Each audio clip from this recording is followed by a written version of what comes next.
hear recently coming me? in from the Vice I turn President out the volume Kamala on my Harris. end. But we're also continuing to discuss maybe the timing of this news. Let's Welcome, bring everybody. in again David's one about more to go on time my live now at colleague Andrew Fox. Kraft. Andrew, thank you so much for joining us. What's the latest, and maybe what other reporting are we reading about this timeline?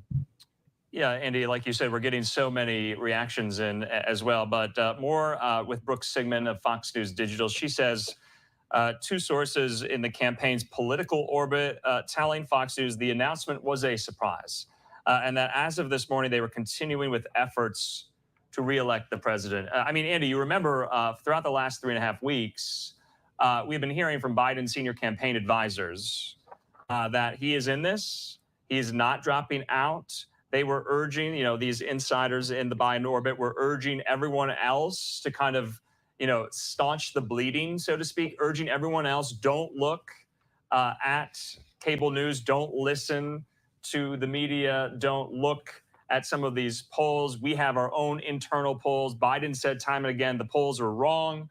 And then it just seemed like the cascade of calls for him to step aside grew too much. And this was somewhat of an inevitability going forward. But, it's not to say, we'd be remiss if we didn't say, I mean, Biden was very defiant throughout this whole thing. He got irritated. He got angry. He was, in screaming matches with members of Congress on some of these calls that had been reported. So he was not going to go quietly until he did today with this letter he just put out. Vice President Harris just put out her letter as well. We're going to hear from them on camera, or at least they told us sometime later this week here. But this was kind of like a slow moving kind of train wreck almost, where, and one of our guests described it as political purgatory, which I thought was so apt, because we were in this kind of like frozen situation throughout the last 3.5 weeks. And now we've gotten some type of resolution. But that's not to say, this puts all of these questions to bed. A lot of questions now arise and stem from this decision that Biden has withdrawn from the race. He's not seeking re-election, and he has endorsed Kamala Harris as the nominee. But remember, Andy, and Tom LoBianco is going to come in, and Tom and I have discussed this so many times. American voters wanted a different choice. They wanted an alternative. They're getting it, at least, with Democrats, Tom. What a week. What a month. We'll be looking back on this for a long time in American history. What's fascinating about the timing of this, and as you noted there, Biden's own staff did not know this was coming. His closest advisors did not know this was coming. It's interesting because Biden himself is such a masterful political tactician. And when does he announce it? He announces it after the Republican ticket is already set. So this gives them to play to those double haters that we've been hearing so much about.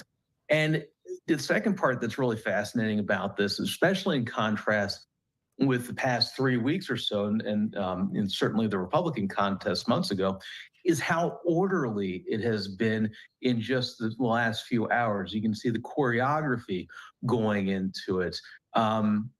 What a day! What a time! I mean, this thing just flipped on a dime. So many questions about where this heads now. Yeah, that is so very true. Tom LoBianco there, 24 Site News.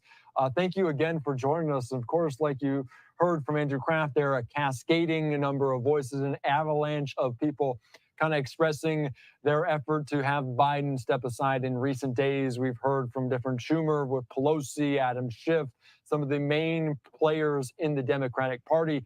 And did those voices maybe get loud enough, or was it the polling that suggested that he step aside? Maybe which one was a bigger factor for Biden? Certainly, you certainly got that critical mass. And, the numbers got worse for Biden as this went on. And we started to see some of these swing state polls coming in. And, certainly after the presidential debate, which was a disaster for Biden, there was a moment of stasis in the race where maybe he might have a chance to survive and make this look winnable for the Democrats going into November if he had been to lead the ticket. But it was all based on the quote unquote blue wall. And that is the Rust Belt states.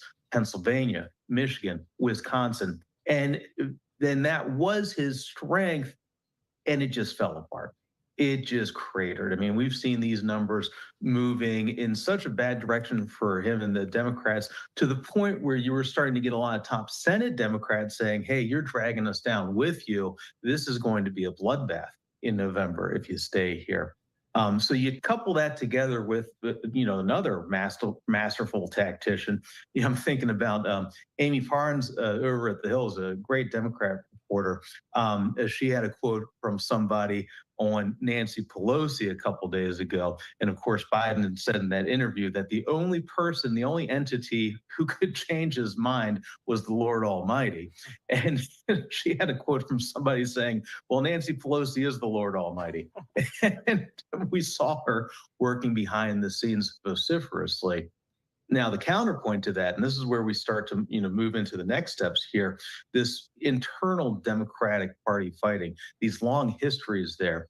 Biden, of course, and then the Clintons and a number of other top Democrats have all been lining up very quickly behind Harris, trying to make this orderly.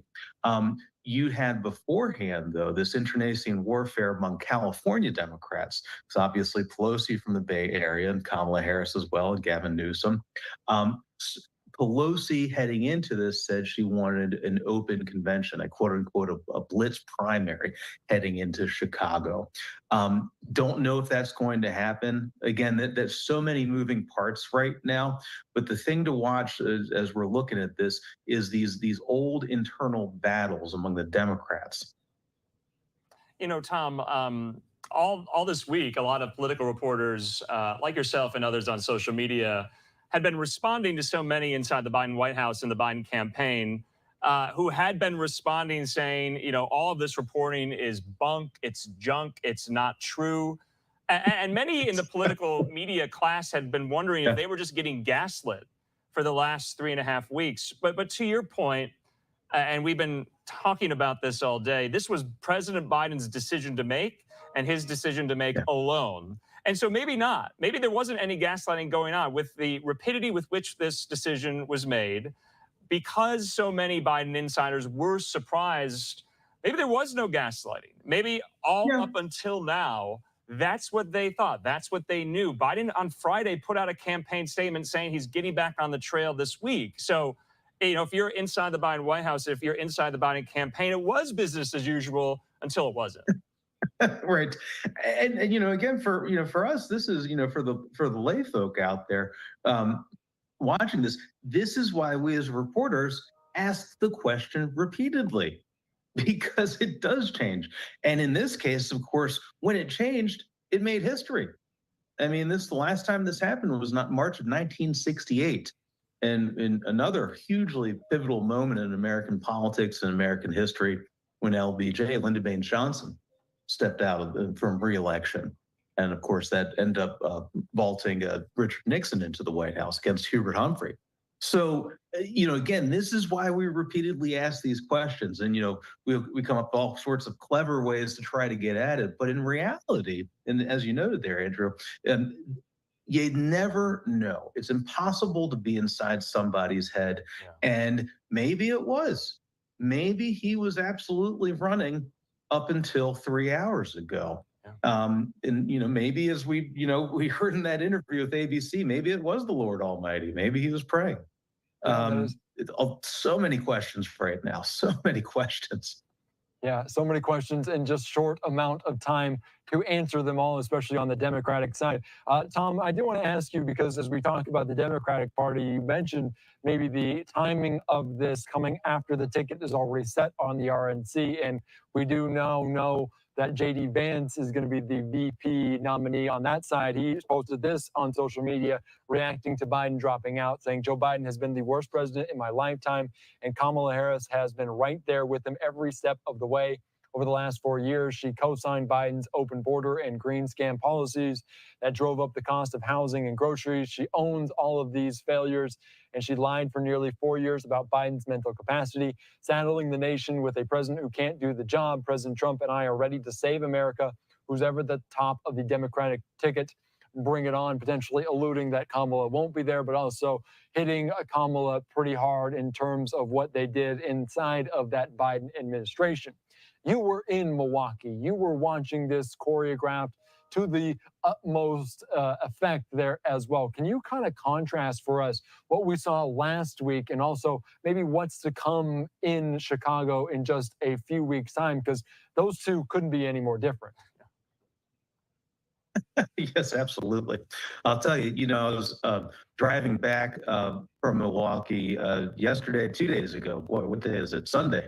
What a day, what a week. And we were driving back. It was very fortuitous given the whole CrowdStrike mess. We drove up there, and my colleague Warren Rojas and I, and our friend over at Maryland Matters, Josh Kurtz, longtime reporter, just brilliant. We were talking about this on the ride back. I mean, reporting in real time. And I'll tell you that, when I was on the phone with my Democratic sources, this goes to the J.D. Vance dynamic. And again, the choreography, understanding who you're running against.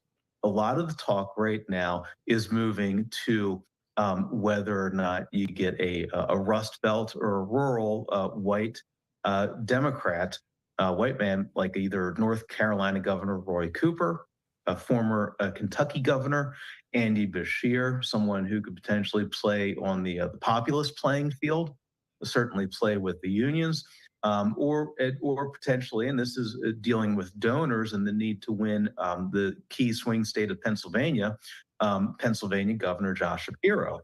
And again, this is, there was a great piece that Tim Alberta wrote in the Atlantic a couple of weeks ago about how much of this race, this Trump campaign, had built around attacking Joe Biden. And now that's been flipped on its head. Now, it's, these campaigns are always ready to pivot. And you already, Chris LaCivita, the Trump campaign manager, was hitting at Kamala Harris earlier in the week at the convention. So now the focus, of course, will be that. But I'm watching for, do they get a Rust Belt running mate for Kamala Harris? Tom, I wanted to bring up this fact, too, because we know that the Trump campaign wanted to run against Joe Biden. And so now they don't have that. To your point, I mean, this has all gotten into motion very fast, almost instantaneous. Some of these RNC groups, some of these Republican super PACs literally had ads ready to go when this announcement was made. So I thought that was really interesting here. But let's fast forward to November. Will Democrats, kind of reap the day that once this decision was made, that all their problems went away? I mean, say whatever Kamala Harris and whoever she decides to put on her ticket, if Kamala Harris is the nominee, say they lose to Trump and Vance. I mean, historically speaking, would Democrats have to get up and lick their wounds here? I mean, all these problems with Biden at the top of the ticket, with polling, with fundraising, with support, with enthusiasm, do they just go away now that he has endorsed Harris and she has to pick someone? Or do those problems remain? Do those problems persist even as well? Is the Harris endorsement as the nominee a panacea, so to speak? Or could it kind of bite Democrats later on? We just don't know, I guess. I'll tell you, one of the reasons I got into political reporting many years ago was when I was in high school. And I picked up a copy of Hunter Thompson's Fear and Loathing on the Campaign Trail 72. And it is as much about the 72 race as it is about exactly this, the 1968 race to replace LBJ.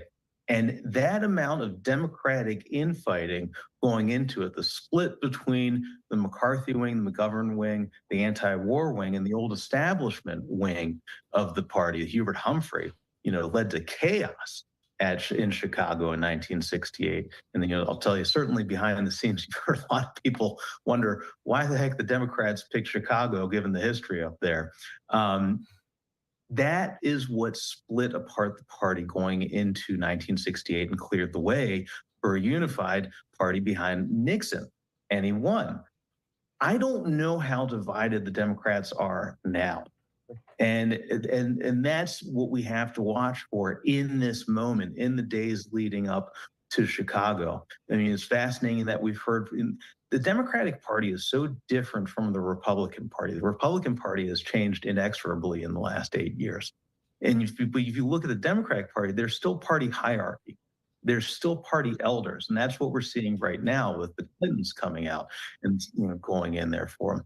So just so much that we have to watch. But if they can unify, that might avoid it.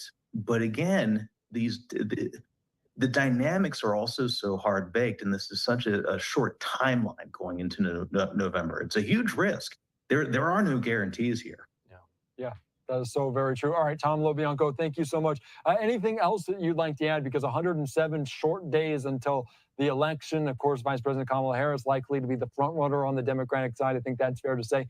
Anything else that you're focusing on over the next 3 or so months? Yeah, absolutely. Well, come on over to 24site.news, the number 24sight.news. We're going to be watching the race for the running mate for Kamala Harris. What is the thinking among Democrats in terms of how do they win back, especially younger voters, Blacks and Latinos, young Black men, and the media strategy here? One of the really important things coming out of that Trump speech, of course, we had to watch it for all 92 minutes. America did not. And that was a social media clip job. And that's what I was hearing from my Republican sources. Can the Democrats catch up to that? Because the Republicans are very good at new media. Yeah, that is so very true. Of course, Kamala Harris significantly younger than President Biden as well. We'll see if that has any factor, maybe her stamina on the campaign trail, maybe more events being done. All right, Tom, thank you again. Great insight over this past week, very historical week.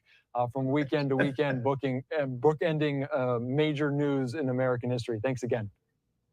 Thank you, guys. Thank you so much. All right, let's continue on here on Live Now from Fox. Great conversation there with so many of our guests. Of course, still this live picture outside of the residence of the Vice President at the Naval Observatory there in the Washington, D.C. area. The first signed Kamala 2024 there on this. She has also posted this here on social media saying, on behalf of the American people, I thank Joe Biden for his extraordinary leadership as President of the United States and for his decades of service to our country. I am honored to have the President's endorsement, and my intention is to earn and win this nomination. Also goes on to say, I will do everything in my power to unite the Democratic Party and unite our nation to beat Donald Trump and his extreme 2025 agenda. If you're with me, add a donation right now. So that kind of echoes what she said in her statement. I'm Andy Mack. We're back after this.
All right, welcome back in here to Live and Now from Fox. We'll continue to unpack the latest with this major breaking news. President Biden there not seeking a re-election, saying, quote, stand down. He also threw his support behind Vice President Kamala Harris as we are now just 107 days until the November election. For more on this, let's go out to Fox News correspondent Rebecca Castor that gets us up to speed. Biden is officially out of the 2024 race for the White House. It follows weeks of growing pressure from Democrats after his shaky debate performance highlighted concerns over his age and mental fitness. The president shared the news on X, saying in part, "It has been the greatest honor of my life to serve as your president. And while it has been my intent to seek re-election, I believe it is in the best interest of my party and the country for me to stand down and focus solely on fulfilling my duties as president for the remainder of my term." He said he would speak to the nation later this week. In the end, he decided on what Democrats are hoping will be a graceful exit. And with just about a month before the Democratic National Convention in Chicago, he's not taking any chances on a messy party fight, endorsing his Vice President Kamala Harris to take his place as the Democratic nominee, saying she's the candidate with the best chance to beat Donald Trump in the fall. It also allows her access to Biden's $250 million war chest without going through any lengthy legal proceedings that could have held up her campaign. Democrat leaders could move as early as next week to officially make Harris the nominee through a virtual roll call before their convention, though it's not clear if there are other contenders who might object. Biden is the first incumbent president in more than 50 years not to run for re-election, bringing an end to a half-century of public service and opening the door to a new generation of leadership.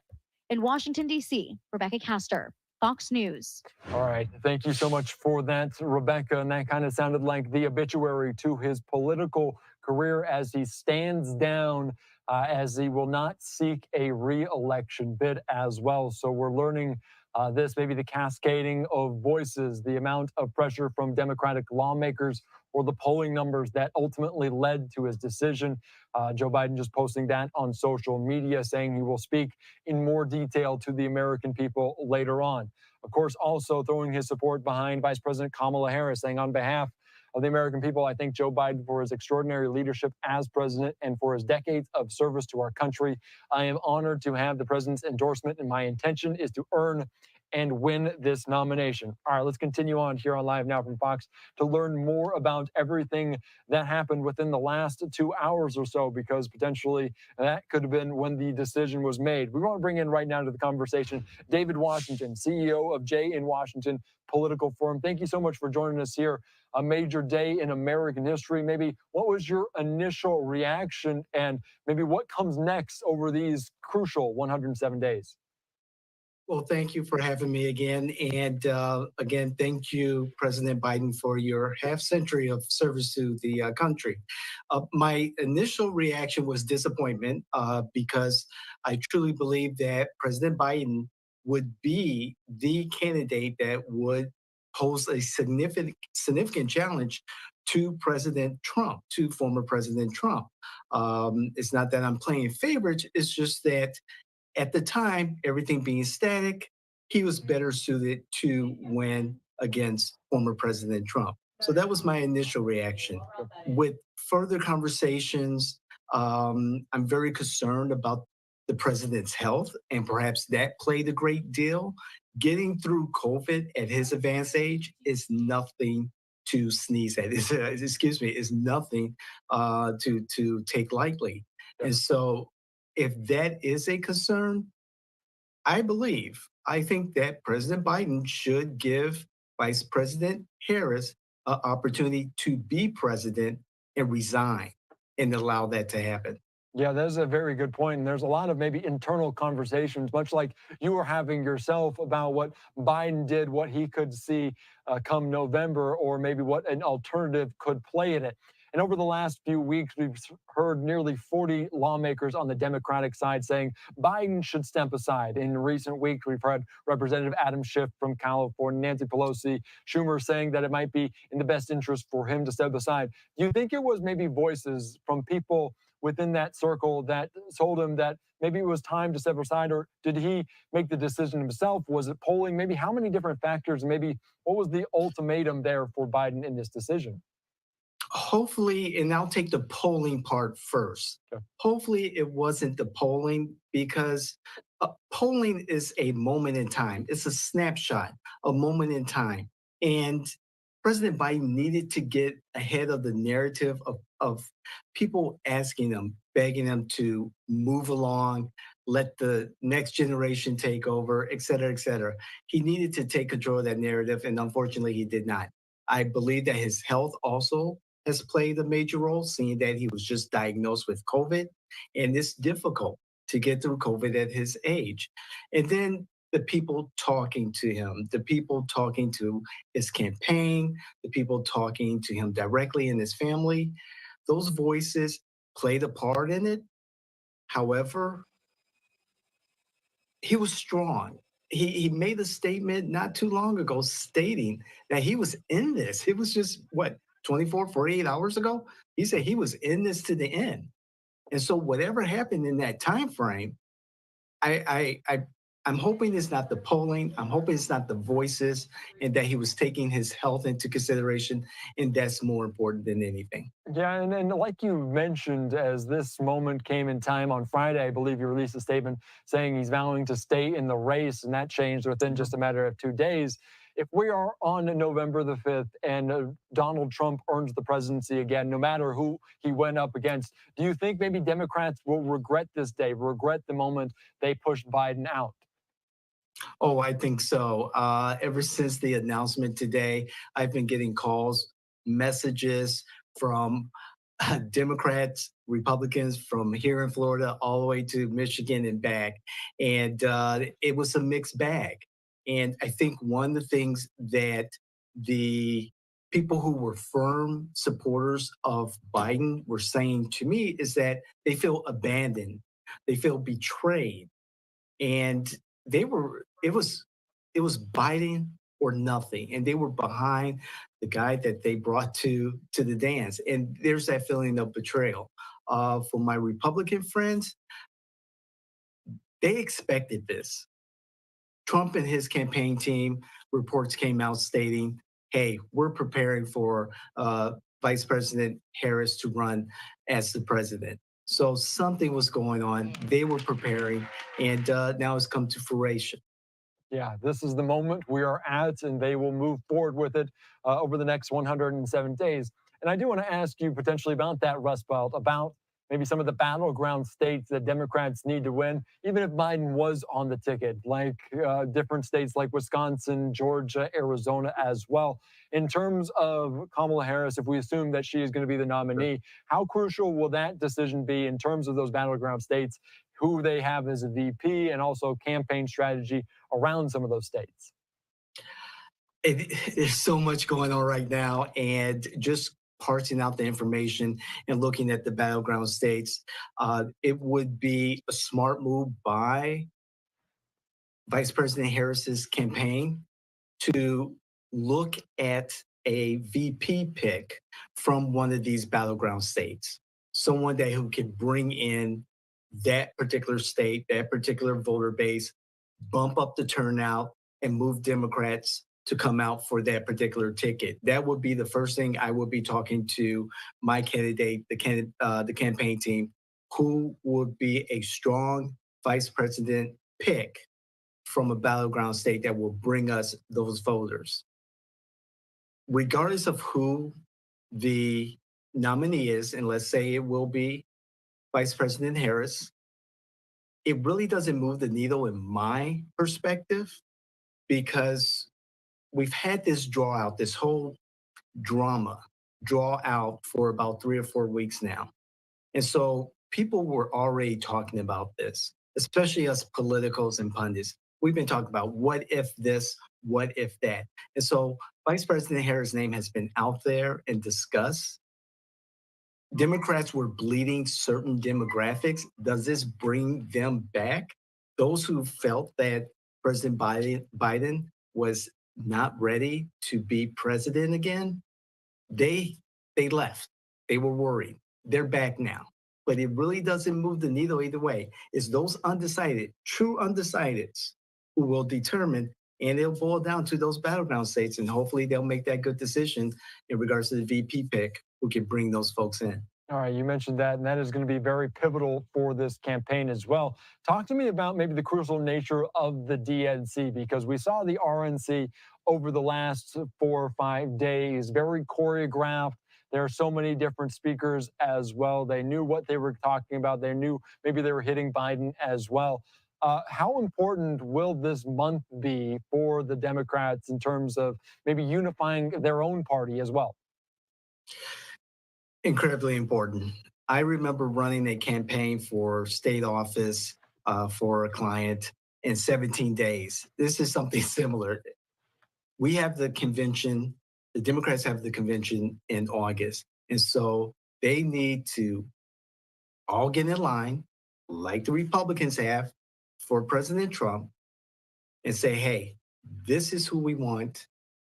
This is who's going to be the representative of our party, and they need to stick the message. They need a consistent and strong message. And of course, they need to be prepared for what the Trump Vance campaign has in store for them. All right. Thank you so much, sir. We appreciate your time. David Washington there, the CEO of J&Washington political firm. I appreciate your time. Any parting words, any more notes that you want to let our audience know before I let you go? This is going to be quite the election cycle, what's left of it. So buckle up and hunker down, as Ken Harrelson would say for the Chicago White Sox. Yeah, it is going to be unprecedented, uncharted territory. We don't know what's to come over the next less than 16 weeks. All right, sir, thank you again. I appreciate your time here on Live Now from Fox. Thank you so much. All right, thank you so much. All right, let's continue on covering all of. Hey. Welcome to You Can't Make This Shit Up. David, that was very well spoken. Let me add my voice to the video here. One second. We can already hear you. All right. Can you hear me, speaker? Yeah. We've been able to hear you. Well, let me change my speaker. Can you all hear me? Yep. We can hear you just fine. And I can hear you. Excellent. Excellent. Great. Yeah. So you covered a lot there. Saying nothing to sneeze at is insane. You're the mad laugh for that one. That's definitely one for the blooper reels. I'm glad I caught myself. That's one for our blooper reels. But yeah, thank you for bringing all your insight there to Live Now. Is there anything that you wanted to cover that Andy didn't bring up that you think is very important? I wanted to talk a little bit more about what the Democrats need to do as far as bringing in those demographics that they're shedding. Trump made a pitch to the labor, to the working man and woman, pretty much the working man, with the president of the AFL-CIO. J.D. Vance, made a pitch to the working families, drawing on his own background, his own experience, and that was smart. I don't know if that's going to play out, because Trump has already said he's going to make billionaires, even richer, and give them an even bigger tax cut, which his tax cut wasn't the largest ever. Obama's actually had a bigger tax cut. However, also, bringing in Amber Rose, Amber, being from the community, the Black community, saying, hey, she wasn't a supporter of Trump's back in 2016. She's known for the slut walk. And she represents, I'm sorry, Alan Lichtman is on the on TV being interviewed. Cool. I got to catch that a little bit later. He's been interviewed by Andy Mack, who interviewed me. It's nice to go before him. But I'm sorry. She represented the demographic, the hip hop generation, the street level, community. And, her saying that after doing her own research, and we've said this before, Kellen, after doing her own research, she found her people. And that was the Republican Party. And that was powerful. Short speech. And it was earlier in the convention. But it was one of the best ones for sure. By far, one of the best ones. And what you bring up is important. Like, the Republicans have seen an opportunity to bite at the ankles of the Democrats' formerly consistent constituency. Consistent constituency. That's a new that's a new tongue twister for you. Yes. They've been pushing really hard for this, whether it's Donald Trump kissing Tim Scott's ass during the debate, whether it's, as you said, Amber Rose.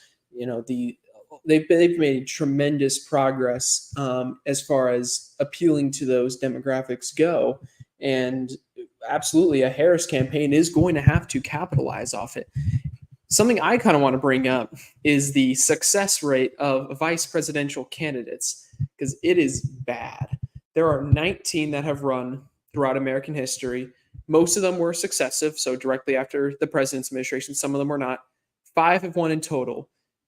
John Adams, Thomas Jefferson, and H.W. Bush. They were the only ones that won directly after, and 2 of those were one-termers who lost their reelection, so don't forget that.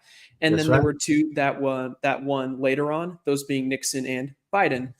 That's it. That is 5 out of 19. The success rate for these is generally not great, and there's a lot of reasons for this. One is that things move fast. People want new leadership all the time, and they pose a real risk of feeling stagnant. Whether they are or aren't, kind of just depends on the individual candidate. But that feeling of stagnation is as deadly as stagnation itself. Also, there's also the fact that they're tied to their administration, for better and for worse, the previous administration. Yes. Sometimes that can help them. Like H.W. Bush was helped by being attached to Reagan. Gore was mostly helped for being attached to Clinton. Other times it just shoots you straight in the foot. Right. Like Humphrey, because we talked about LBJ there on LiveNow. Humphrey was hurt by being attached to LBJ. Without a doubt, it is not playing well in Harris's favor that she is attached to the Biden administration. That right. Administration is not popular. I mean, whether you like it or not, it is broadly unpopular. People blame, Biden for a lot of their own personal economic issues, whether or not you think whether or not you put stock in the president's effect on the economy or not. That's how a lot of people feel. A lot of people feel that, the wars that we're constantly experiencing would not have happened the same under Biden. A lot of people are still angry about Afghanistan, and these things weigh heavy. There's always been a conspiracy theory that Harris was in charge because Biden's an old, frail old man. And if that, when they say on LiveNow that the Trump campaign was ready, to fight Kamala Harris, they're going to swing at that. That is going to be their narrative. Like, I'm calling it now. They're going to say she was in charge the whole time. She botched Afghanistan. She botched the border. She botched this and that and that and this. And it's going to be hard for her to shake that, even though she was the vice president, not the president. It's going to be hard for her to shake. Kelly, you bring up a good point. I mean, not a good point, but several good points. Mm-hmm. And let me start with feelings. Americans, vote with their feelings. That part of their reptilian brain that says, okay, what's best for my family, not the facts, but their feelings. And they're feeling, inflation, even though inflation is at 3% and, things are good on paper. The market is good, but how many Americans are in the market? That's the difference. That's the disconnect. And the Biden-Harris administration has not been able to make that connection with voters to say, hey, this is a good economy, and here is why it's good, when it's attached to their kitchen table issues. Another thing that you brought up in regards to the demographics. Yes, the Democrats have been bleeding young Black men, older Black men, affluent Black men, Hispanic families, women and men. White men have left the party a long time ago. And we've seen that in current, campaigns here in Florida. We're seeing working class families giving conservatives, Republicans a second look. Is abortion a big issue for women? Is that an issue that's going to drive women who voted in the majority for Trump the last two elections, would it drive them to vote for Trump again? And as I stated earlier,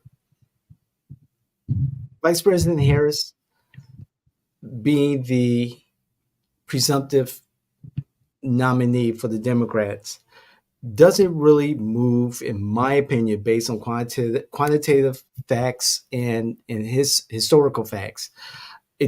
She doesn't really move the arrow, move the dial for a lot of the undecideds who's been undecided through all of this drama All these this last chaos somehow. 3 or 4 weeks, the assassination attempt, the debate performance by Biden. This does not move them into the Democrat.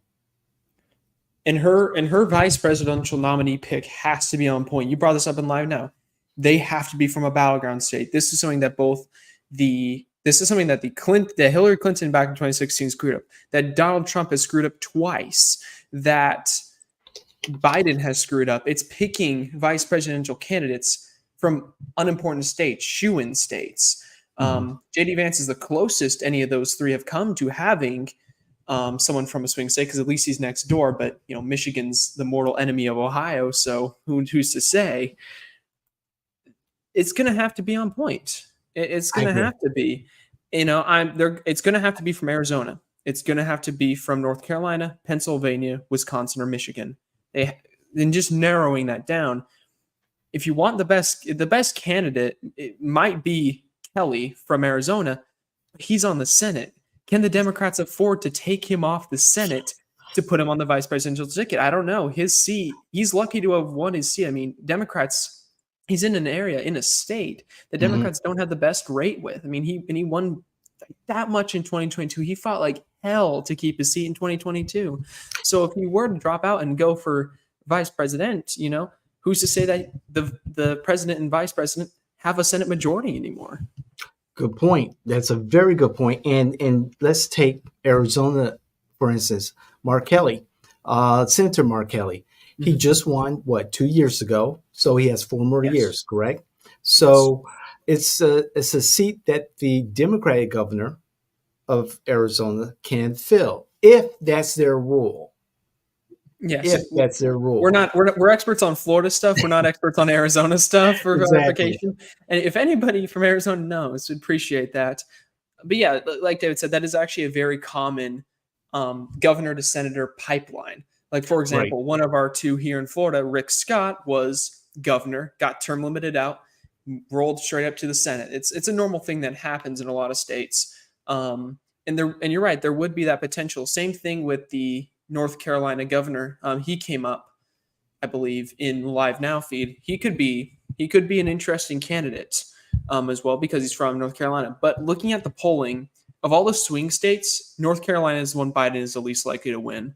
Right. He didn't win it in 2020. Yeah. And the state is becoming progressively more and more red. I think that one is probably a lost cause. They're best off cutting that. They're best off cutting Georgia too. They've seen tremendous improvements with Georgia, but right now Georgia's not thrilled with Biden, not thrilled with the federal level Democrats. They have their senators. Their senators are cool and all that, but the presidential ticket has not pushed them enthusiastically. So it's going to really come down to Wisconsin, Michigan, Pennsylvania, Arizona. If he can win if Harris can, or whoever the nominee is going to be Harris.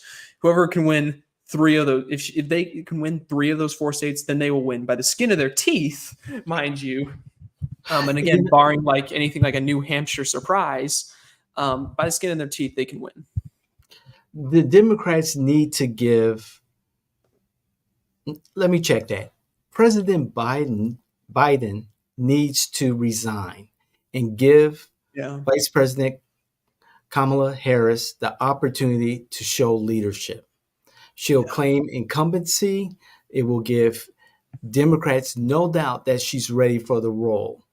Biden, regardless of what is wrong, what is right, what's going on that forced them to make this decision, 48 hours ago, he was saying he was in the race. Something He was changed. in the race, and having COVID, it's bad. It must be really Yeah. bad. And I hope it's I'm not saying that You I hope he's want in him bad to quit. health. I just hope that the reason for him to drop out of the race was health reasons, and not because the polling or the naysayers in his ear. I think it's a disservice. Again, this is not good for the Democrats because now Trump has something else. Trump and Vance have something else that they can use against the Democrats. Yeah. He's always warned his constituency, he's warned America about the deep state. This is clearly deep state material. Yeah. 14 million plus voters chose Joe Biden as their nominee during the presidential preference. And they changed it. And some Democrats, such as Pelosi, have called for people to cast their ballots again. Just hold the primaries again, fast track it pronto. Mm-hmm. If they don't do that, then the Republicans will make the case that the Democrats are stealing the choice from the American people. Oh, yeah. And in a lot of ways, whether or not you consider it a bad enough thing to warrant any reactions, that technically is kind of what's happening. It is. You get Harris for president, whether you like it or not. Biden has endorsed her. The Clintons have endorsed her. Obama will probably endorse her. They'll probably go all in on Harris. And I think it does make sense for the Democrats to go all in. They have to go all in on a candidate. Again, look at 1968 and 72. Mm-hmm. When there was all that Democratic infighting in the absence of LBJ, they fought. People cast their ballots, and it went to hell. Humphrey tried. He really did try. He ran a pretty decent campaign, but it was too little too late. He was attached to an unpopular presidency. And of course, there were Democrats that felt betrayed and went to vote third party or didn't turn up at all.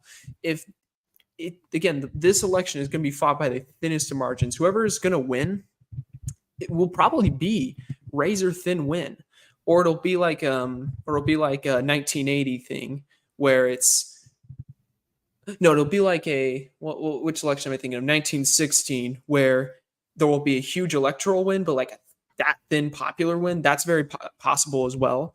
It's going to be close. It's going to be close. It is. And, it now is a matter of a persuasion campaign for Harris and the Democrats towards those voters that, don't know where to go now.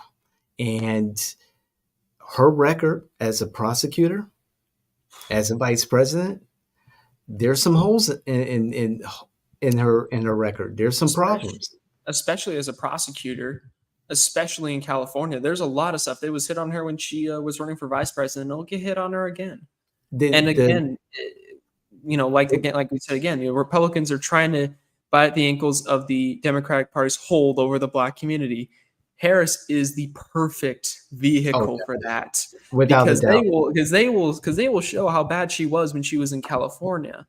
That will come to the forefront. Mark my words.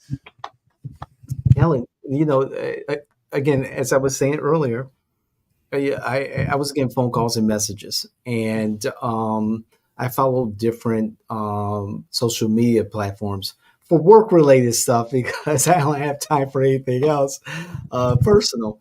But for the last 3 or 4 weeks, some of the pushback in regards to Harris' presidency from members of the Black community was very strong, especially members of the affluent Black community, middle-class Black community. And they're looking at, her record as a prosecutor, as vice president. Immigration, in particular, she was tasked to take care of immigration under Biden's administration, and it was a failure. And that's something that Trump has hung his candidacy on. We saw it during the debate. We saw it in Butler, Philadelphia. We saw it on stage on Thursday night, Friday morning. We saw it when the Republicans sandbagged the bipartisan proposal. Exactly. setting up that failure is their strongest issue. And the fact that she was that tie-breaking vote in the Senate and it failed in the Senate. Yeah. Even though she was in favor of it, if I'm not mistaken, or she would have been had it come down to a tie. Yeah.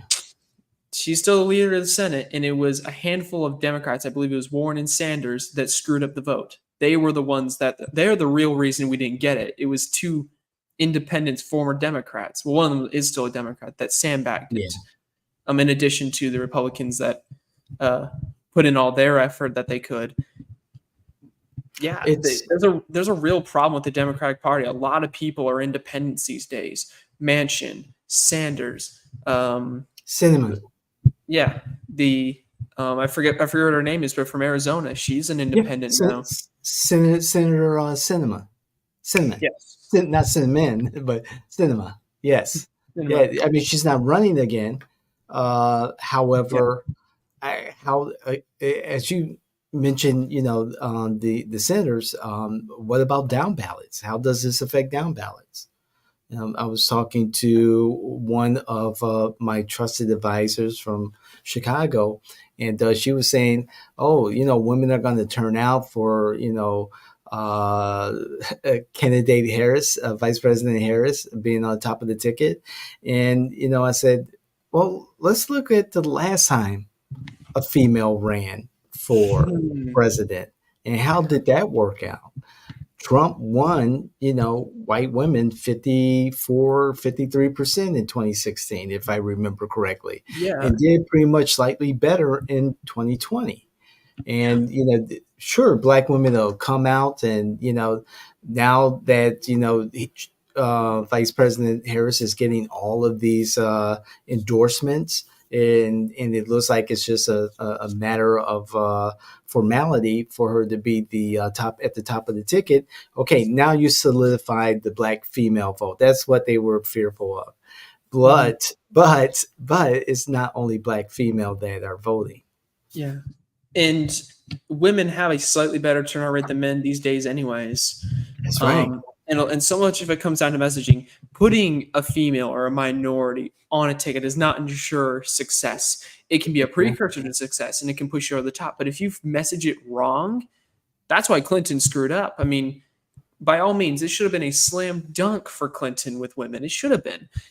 Donald Trump had long been accused of, being a womanizer. He'd long been accused of, being kind of a perv weirdo.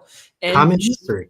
Yeah, and she was a woman. She should have had it. But if you message it wrong, if you wield that with cockiness, if you make your whole personality your demographic, that's a shot in the foot. And that's something I see a lot from people that don't really care for Kamala Harris within the Democratic Party and outside of it. They feel that she was picked because she was a woman of color, not because she was the best pick for vice president. Some of them even had alternatives that they would have preferred. They said, we want this person or this person or this person. And we didn't get them because they weren't women of color. And she's going to have to dig into her record, the good parts of the record, and find those diamonds, find those pearls in her record and make them shine. Otherwise, she's cooked.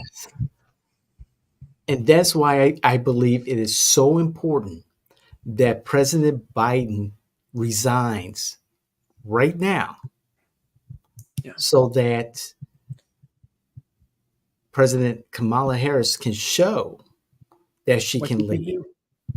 Yeah. And I want to draw upon then candidate Barack Obama and candidate John McCain during the 2008, thank you, recession, the housing market just falling apart.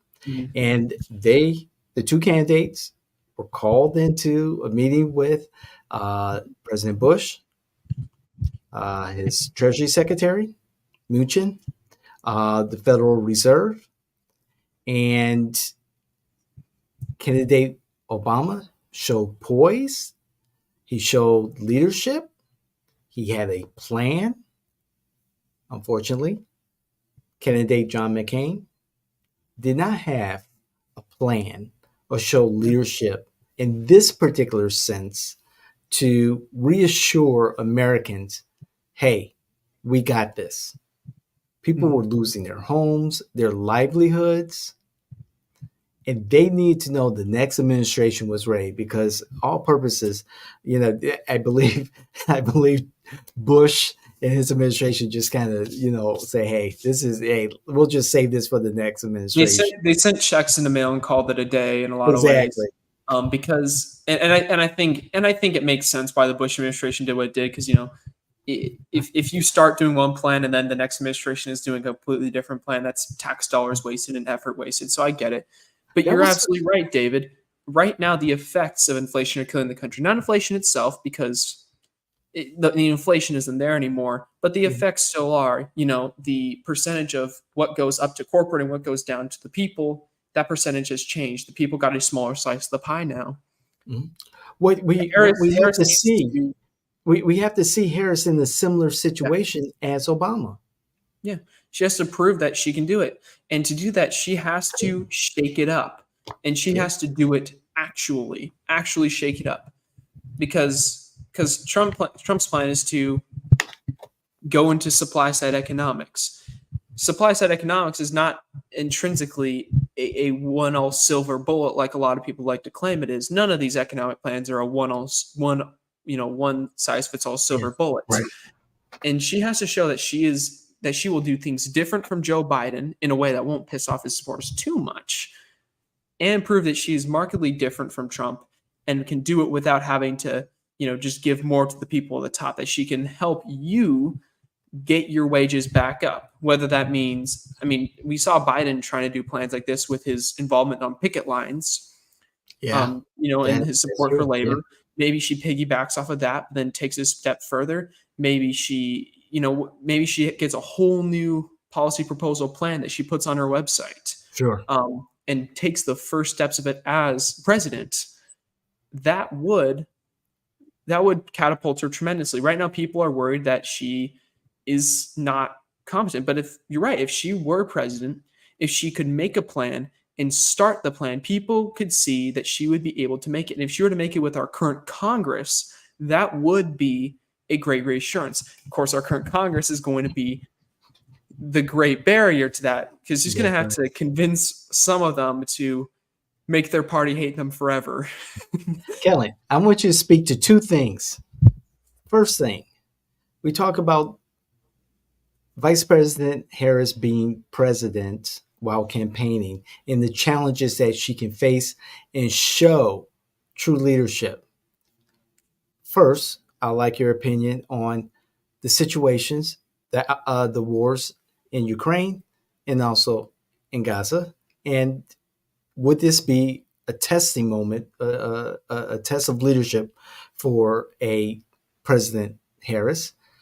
And second, a potential VP pick in RFK Jr. So I don't know if you saw the call or not, David, but Donald Trump has kind of put out the offer to RFK Jr. that RFK Jr. could be in his administration. Yes. I think it could be an interesting idea to have him on board somewhere in the Harris administration as a VP pick. I think that's a bad plan.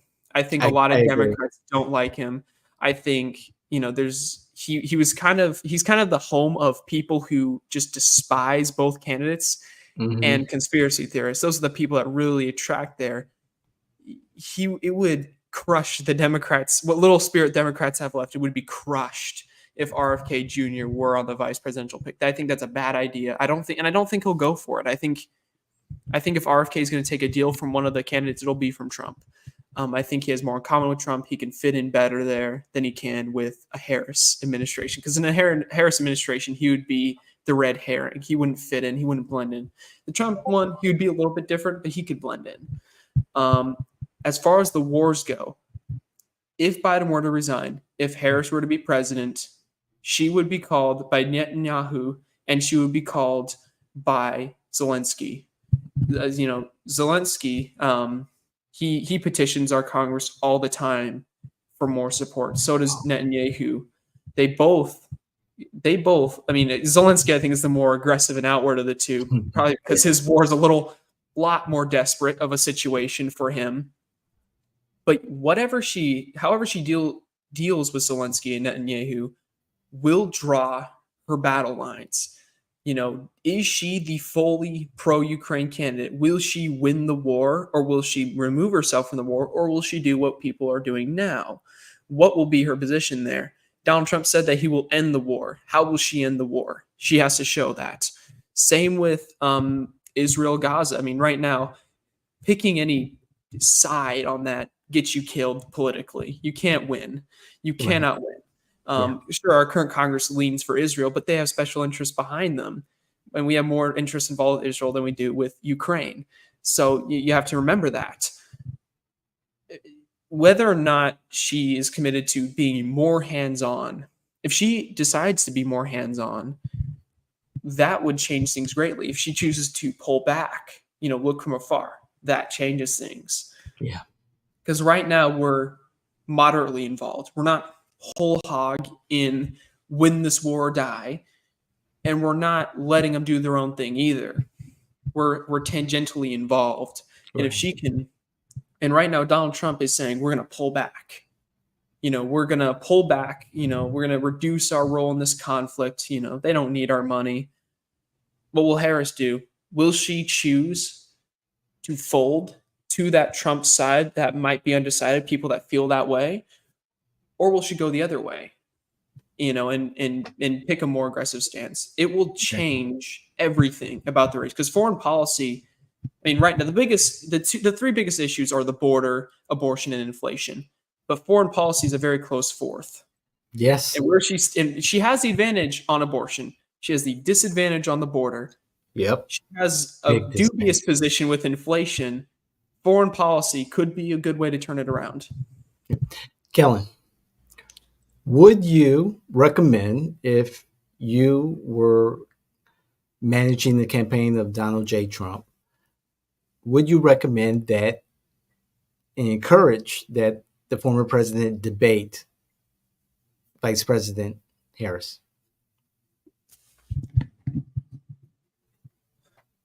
Thinking about this a little bit, yes, I think I would, because he had no problem debating Joe Biden. Trump considers himself a master debater. I don't think I'd actually have to convince him. I think it would hurt his soul to not debate. And if he were to, agree to a debate with Joe Biden, but not with Harris, you would be giving a Harris campaign free ammunition. I think he will debate Harris. I think he'll perform similarly to how he did against Biden. Right. Harris, of course, definitely has more potential to do well than Biden, considering she doesn't flip her words around. We saved COVID and beat Medicare. That won't happen under Harris. She does have an issue with kind of like a word salad sometimes. So we all have our word salad moments, including Donald Trump. Yes, Donald Trump has his word salad moments, but in general, she's mostly well spoken. She can sometimes look a little manufactured. So yes, that's true. Untensing herself would go a long way. Having a natural smile, not her forced one, would help her a lot. I don't know if she has a resting smile. Some people do, some people don't. If she has one, she needs to pull it out. And just being warm and approachable would help her a lot in the debates. And whoever she picks for vice president, is gonna have to prove themselves against Vance. Harris had it easy in 2020. She had to debate Mike Pence, historically a very easy person to debate. Yeah, historically, he's very soft-spoken, he's very quiet, and he tends to recycle his sentences. That's right. He was an easy person for Harris to debate, and Harris did well in her debates against Pence. Pence actually didn't. That was actually probably Pence's best debate too, by the way. His against Harris compared to his against Kane. If she picks, and just adding on to your idea of maybe Biden just resigning as president, making Harris the president right now, would we 25th Amendment in a new vice president, and would they be on that running ticket? Could be interesting. Another interesting thing to consider, and why another reason why, I still think Mark Kelly is the smartest candidate to go with. But if they need a 25th Amendment in a new vice president, he's off the books. You can't do that because then they would lose their majority today, now, if they were to put to Kelly, or if they were to put another like popular party person like Booker, right? You would lose your majority right now. Good point. Right, or even look at the House. They can't even afford to lose a single member in the House because they're desperate to get things passed, but they can't. Right. So if they want, Republicans are bleeding, House members. Right. And so whoever her vice presidential pick is going to be, if they're going to be 25th Amendment voted in, they're going to have to be a state level executive. That's or right. Retired or a formerly retired politician. Is going to have to be. Her pool is real narrow. Real narrow. I had one message that came to me in the course of this whole afternoon, asking, can former President Barack Obama become a vice presidential running mate? That would be wild. First off, but the fact of the matter is, we don't know. Nobody has ever tried some bullshit like that since we've restricted the president to 2 term limits. Obviously, before that amendment, yeah, you could have totally done it. But I don't think that case would go to the Supreme Court. The Supreme Court would have to hear that case because they would have to settle what the protocol is. Would that mean, because this can mean one of 2 things. One, because he's not fit to be president, he doesn't meet the requirements to be president anymore, he can't be on. Or they will say, yes, but if Harris is incapacitated, killed, or otherwise resigns, Speaker of the House. One of those 2 things is happening. No court in American history has ever spoken about which one it might be. Nobody. And additionally, I mean, some people call, Barack Obama this puppet master. I don't think he's as involved as some people like to say he is. But Agreed. Oh my gosh, will this feed those conspiracy theories that they did? And some people might even liken it to the Putin-Medvedev flip-flopping thingy that they do in Russia to get around their term limit laws. I agree with you. It's going to be too risky for something like that.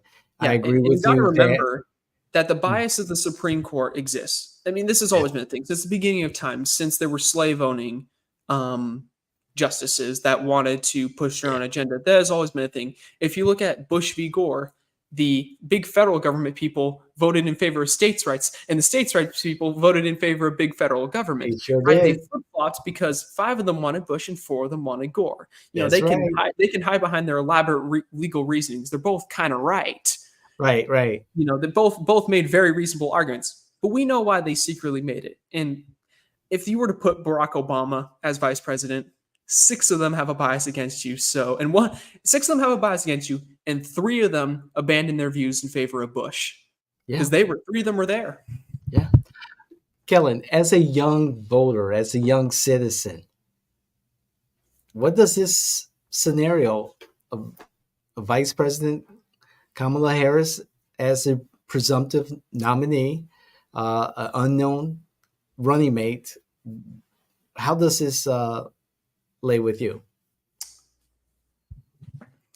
Most young people I know are not familiar with the broad establishment of Democrats that exist. And they know some players in the Republican Party, but in a couple, they know like AOC, right? Yeah. Most of them don't even know who Max Frost is, and they live in his district that I know.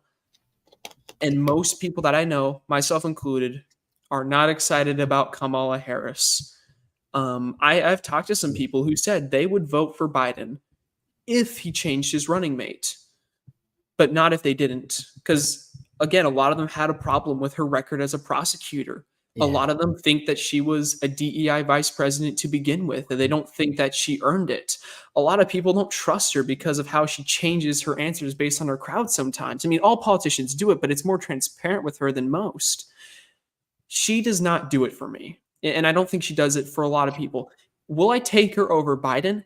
Yes. Actually, I would say yes. I would prefer her over Biden because she'll survive, unlike Biden. Because, again, Biden is sick right now, allegedly. I mean, one day he had COVID, and then by the end of the day, he was supposedly gotten over it. No, that's a lie.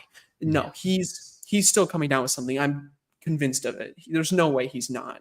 It's if it takes me like 10 days and young people my age like a week plus, and some of them even Right. have long COVID. No way he had one day. Man's No. 81.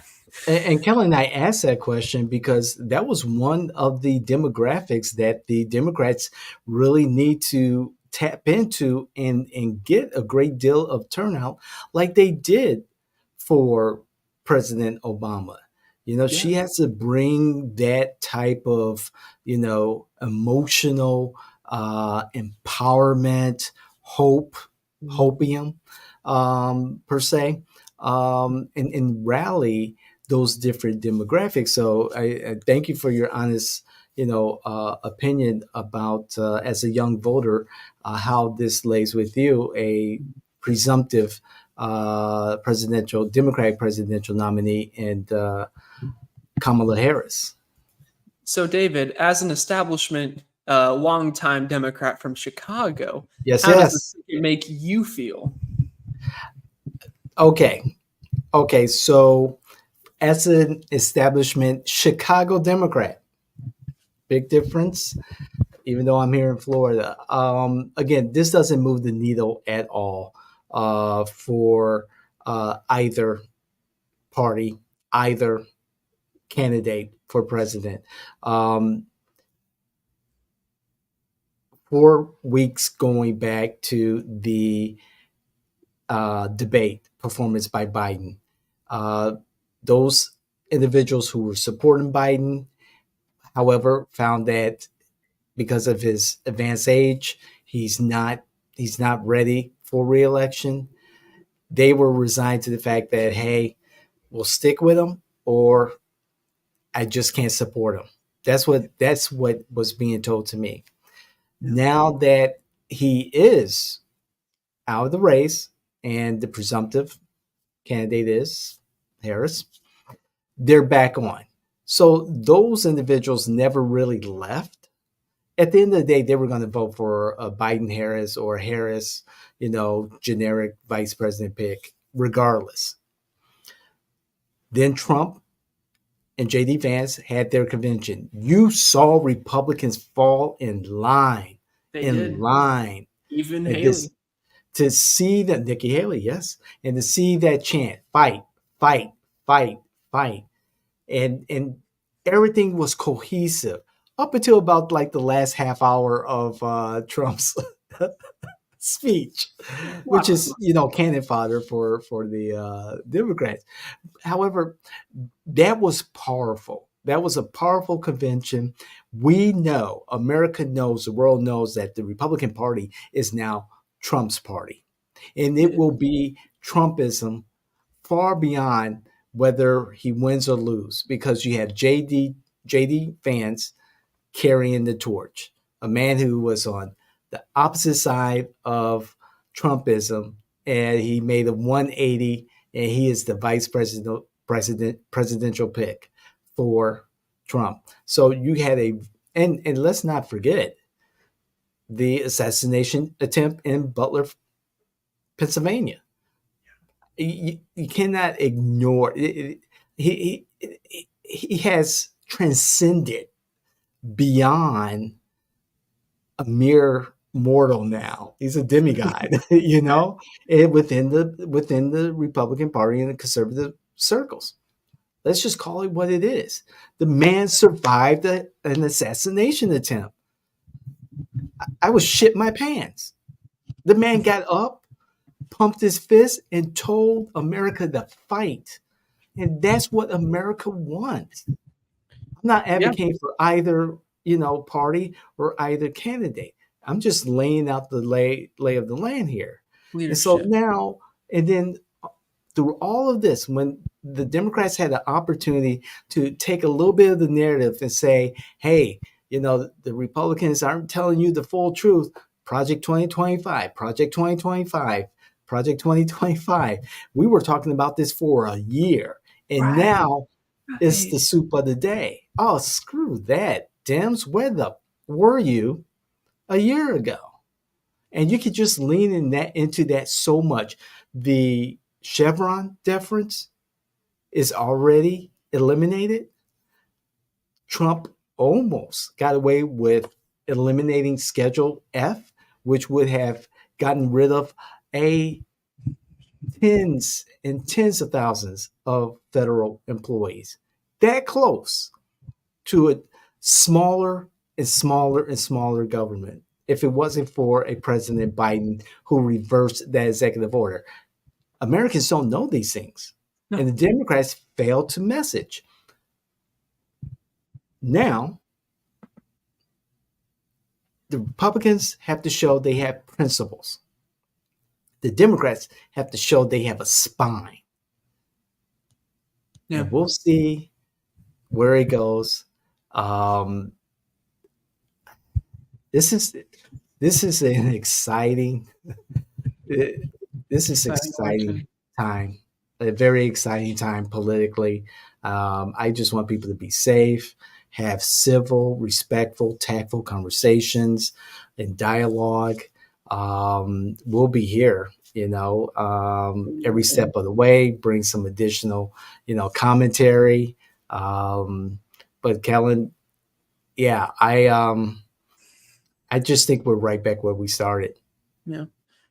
To add on to some of your thoughts, for one, going back to the campaigning thing, Barack Obama was kind of within the establishment circles, he wasn't that much of a dark horse. But to a lot of the public, he was a dark horse candidate. He wasn't super well known. He was some lawyer who came in and blew everybody's mind with how good he was. Like, he was better than everybody else. And Great nobody saw it organizing. coming. And then, of course, and speaking of great organizing, his team, perfect. The simple message, hope. I'm a young guy. I'm bringing in fresh ideas. I'm not like these other people. He has a lot of the same appeal of Trump in that way, actually, where they both from outside. Yes. Harris can't use that excuse. She can't form herself as this bold new leader that will change America. She's already in, right? So I don't know how she'll be able to bring such a hope message. A different candidate, if a different candidate were to take the nomination, they could go for it. They could go for it. They could win. Abortion is such a big issue within my generation. My generation cares more about abortion than they care about the economy right now. I don't get it. Which is, but also, I guess more people have a fear of that in my generation, I suppose, of not being able to get that. So I guess it makes sense. And that could be an issue that they can leverage. But come on. And there's one more thing, Kellen, I wanted to say, as far as the Democrats, just standing firm, coalescing, coming together as a united voice, and having a consistent message. The folks on the Biden campaign, his campaign team, there was issues that outsiders had with that team. Will they continue to work on a Harris presidential campaign? Or is she bringing in her own slate of people, start fresh? And we've seen it currently. We've been involved in campaigns where a candidate will go with, one team and then say, hey, I'm going in a different direction, abruptly changes strategy, changes organization, changes, players. There's a huge risk to that. And if it's not done effectively with, a good transition, great communication, sticking to some type of strategy, things could get fucked up in a hurry. Yeah, I would guess that Harris is going to keep most of the same people. She'll bring on her own people as well, but I'm guessing she'll want to stick with the core that she has now. Inheriting the super PAC is a huge issue. It's a very nuts and bolts issue. It's not an issue with voters, right? But if there's a delay in turnaround of the money of the team, there's only so much room they have left. And going to the DNC, everybody needs to go up on stage. I'm talking AOC has to go up on the stage. Frost, Blumenthal, even those independents who just coalesce Manchin and Sanders need to go up there. Kelly needs to go up there. Booker needs to go up there. Josh Shapiro, Gavin Newsom, everybody has to go up. Do what they did with the Republicans. Dean Phillips, they need to do what the Republicans did. They need to go on stage and say, no matter what, we can't allow this to happen. We can't let these things come to fruition. We are united together. We will make this, we will see this through. We will see Harris's new agenda go through. We will change your lives. We will flip inflation around and do all those things. And then going back to Project 2025 real quick. You know what the main message I see is from Democrats, David? Go read Project 2025. No, I refuse. The thing is longer than the 900 pages. Oh my God. I could read the Bible, for God's sake. I could read Lord of the Rings. Instead, here I am reading dumbass Project 2025. Nobody is gonna read it. 900 pages. And to add to that, because I read it, but I speed read it, But to add to that, also as a reference point, read the GOP platform for this year. There we go. Oh boy, it's like the 2025. It's like the 2025 greatest hits collection. Yes, indeed. And even for more reference, listen to former President Trump's second half of his acceptance speech at the RNC convention. It all relates, and for even more reference, I'm sorry, I spent more time doing research on the conservatives and Democrats and liberals. Read about the profile of Leonard Leo in the Federalist Society that I believe either Vogue or Vanity Fair did on him recently. It's all related. And throw in the review of Supreme Court's decision on the Chevron deference. We can go on and on, Colin. Yeah, it's some fascinating times. Yeah. Of course, we have been going for I think you and I have been talking for 50 minutes now, on top of the 10 you had there. Not 10, but the large amount of time you had there on Fox earlier. Yeah. This is going to go down as one of the elections. And I think you know what I'm talking about, David. One of those that is extremely memorable. Not every election is. People aren't going to, in 50 years, be super enthusiastic and learn about 2004, right? Nobody's really going to give a crap. Nobody's going to care about 96, right? But you have those exciting elections, your 48s, your 1960, your hilarious 1984 blowout. Yes. And of course these past two elections, because they have both been very unique and interesting. This is going to be probably the election of our lifetime. I think a lot of it's going to come down to this Biden switch. The anxiety around Project 2025, what legacy it will or will not have will also determine it. But this will be the election, and it will be close. No matter what side you're on, it's probably going to be close. I don't anticipate a landslide for either, especially now that Biden's out of the way. I know a lot of people are worried that, we're going to lose now. The Democrats are going to lose now. The Democrats were probably going to lose anyways with how things were going. If it were to stick where it was as of recent, they were going to lose anyways.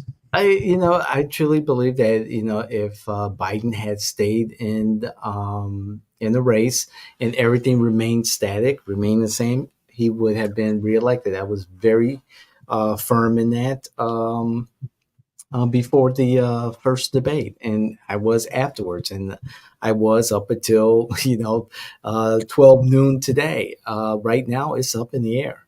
And we talked about a lot of intangibles, a lot of things that, can go in either direction. And we'll see. Again, we'll be looking at this. Our viewers and listeners, please stay tuned. We'll be talking about this, and like everyone else, because this is important. It's important for people to be civically engaged and learn about what is happening. And I'd love for Joel to talk about how this relates to the Constitution. About is it wise for Obama to run to be on the ticket as the vice presidential pick, and the 25th Amendment implications of that, and just the whole constitutional aspect of this. There's so many unknowns and so little time. Again, I remember running the 17-day campaign for state rep. It was hard. And for a campaign, presidential, national, it's bringing back, PTSD of a 17-day campaign. This is serious. And the money's there. The resources are there. That's no question. It's whether or not the candidate is up to the task. And that will remain to be seen. It will remain to be seen how the candidate is chosen. It will probably be behind closed doors. And it will remain to see who the vice presidential pick is, because that will be just as important as Harris. Just as important, especially in this race. It's important in every race, but especially this race. I think you kind of know how David and I feel. We don't really know everything that's going to happen. Nobody is, but there's so much to think about. And this may not even be setting the Democrats up better than they were before. It's going to be very much the same. We're getting essentially a similar administration with a new coat of paint with a Harris administration. I think David's right. Biden should resign. Make the first female president by appointment.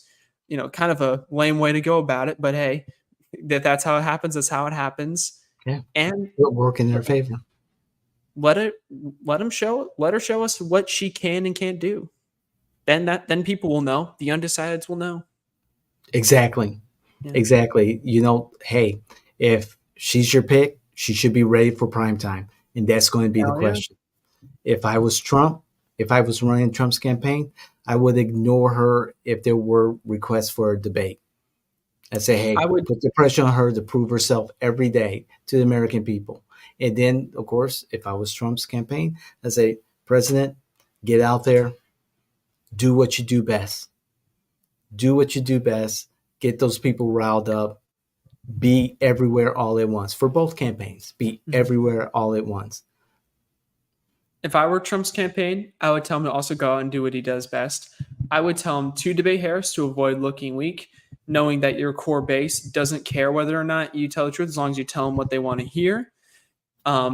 Just keep the conversation off of you during those debates. Push Harris as hard as you possibly can. Be on the offense. Keep her on the defense. And, of course, don't let her campaign have the opportunity to accuse him of being a coward for not debating her. That's what I would say. So David and I, we have some differing opinions, but we will see what the Trump campaign does. Exactly. We'll revisit this and we'll talk about it, until people tell us to get off the air. But we'll talk about this. And again, we're coming in about this as, political innovators, as people who see the bigger picture and also the smaller entities that are involved here. And we're going to give you some insight as our viewers. You're going to hear insight as our listeners, how this is going to affect your local races here in Central Florida. There's going to be some fallout of some sort.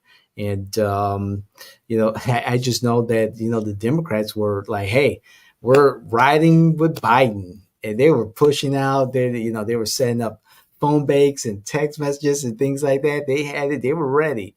Well, there's a reset. And right now, everyone's in this kind of limbo. All right. How are we going to do this? How are we going to do this? The shock will wear off, and it'll probably take at least a few days. And really, by the DNC, that's when we're going to see what we have going for the Democrat side. If the Democrats have anything going for them on their side, it'll be proven at the DNC. Even though there is significantly less time, they are at a disadvantage now. They can still, it's possible for them to get out on top. They can do it. But will they do it? Because it's not going to be easy. Exactly. It's going to be ridiculously hard. But it's possible. I will always point to the 1948 election where Harry Truman was expected to lose by a landslide and then won by a landslide. And even a lot of reporters didn't see it coming. Right. The famous Dewey beats Truman newspaper. You know, We could have one of those moments again, or Yeah. Trump can win. Yeah. We will see. it'll be a fascinating time to be in Chicago in late August, and it's unfortunate we have campaigns. However, it would have been a fascinating time to be in Chicago in late August. So, Well, I think I need some dinner. I like that. We've been doing this for an hour and a half. This has been great. More than an hour and a half. So, you want to send us out? Yeah, like, comment, share. Let us know what you think about a Harris presidency. Let us know what you think about the Biden dropout. Was it due to his health? Was it due to political pressure? We want to hear. Bring your facts, not your feelings. And if you're bringing a hypothetical, try to back it up. We're obviously working on a lot of hypotheticals here, but that's all we have to say for now. Well, we hope you enjoyed listening to even parts of this conversation. This has been You Can't Make This Shit Up. Thank you, everyone. Thank you, Kellen.